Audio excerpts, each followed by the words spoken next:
وحشتني جدا جدا يا رب تكونوا بخير صحه سعاده. النهارده بقى جيت عملت سمك مقلي تمام، وحطيت عليه بقى في الاخر بقى حطيت عليه ليمون، ومعانا هنا رز بالبصل احمر، ومعانا شويه سلطه تمام، وحمرت فلفل او اتنين كده مش فاكر بالظبط تمام، ومعانا بقى بتنجان بالطماطم يعني اللي هي مسقعه يعني تمام. شوفوا الحلاوه عامله ازاي.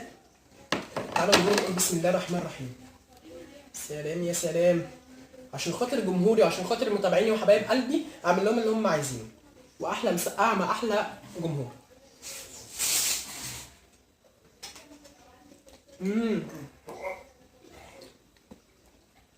انا حطيت توم وحطيت بصل وحطيت فلفل اخضر، بعد كده حطيت قعدت اقلبهم مع بعض، حطيت رشه كمون كده ورشه ملح، بعد كده قعدت اقلبهم مع بعض مع الزيت، بعد كده نزلت بالطماطم، وبعد كده نزلت بالبتنجان اللي هو البتشنجان يعني،